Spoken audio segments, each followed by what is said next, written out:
on the Carolina 45. Back at Keenan Stadium, Chapel Hill. For an entire generation of Carolinians, Busted play. this is what football sounds like. Ronnie McGill off the left side. Gets blocking on the left side, turns the corner. 30, 35, 40, 45, 50, cutting back. And then is finally snowed under across the Duke 40-yard line.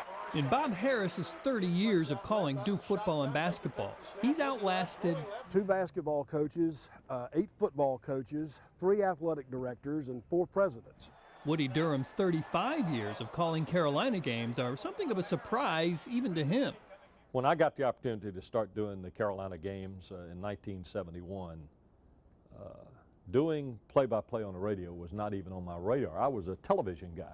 But long before that, in a textile town of 12,000 in Stanley County, Woody Durham was the guy on the field. He played guard on Albemarle High School's undefeated football team in 1957 and began to see his future.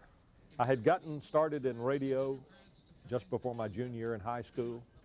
I had a real love for sports and athletics, and I was smart enough to think that, hey, maybe I could combine these two. These boys that played for me back then are just like my own children. Toby Webb wasn't so much coaching football at Albemarle High School There's Woodrow.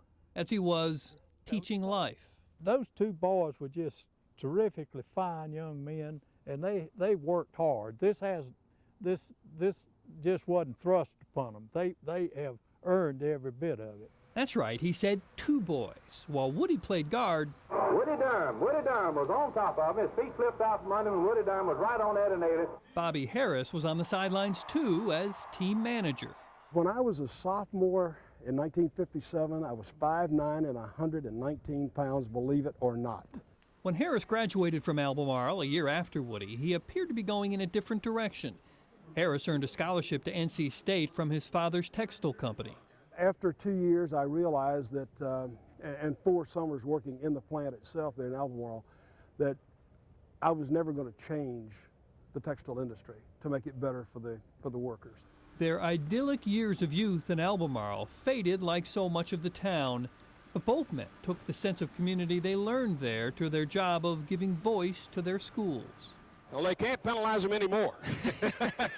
How do you split 3 inches? Well, I guess you just move it from 6 inches to 3 inches. Okay, 1.5 inches. I understand that.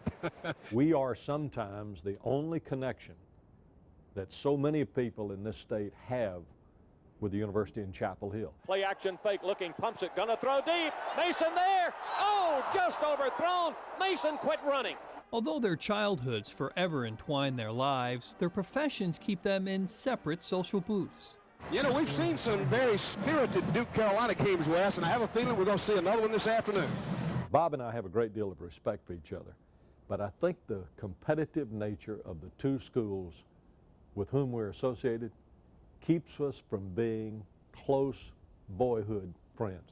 I guess we gravitate toward the center of our universe, and for me it's Duke, and for him it's Carolina. Now going to run the quarterback draw, bounces it. Each is a reflection of the school whose games he calls and of the schools he passed through. And Brown and Davis were really putting the pressure on Matt Baker. Their old coach knows they belong to something bigger than their hometown.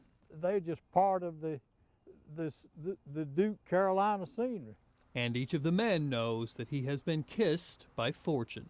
My wife and I were talking about this in the summer, and she said, if you had been able to sit down and write a script for your career, could you have improved on it any? And I said, no. No television coverage tonight. We're all you got.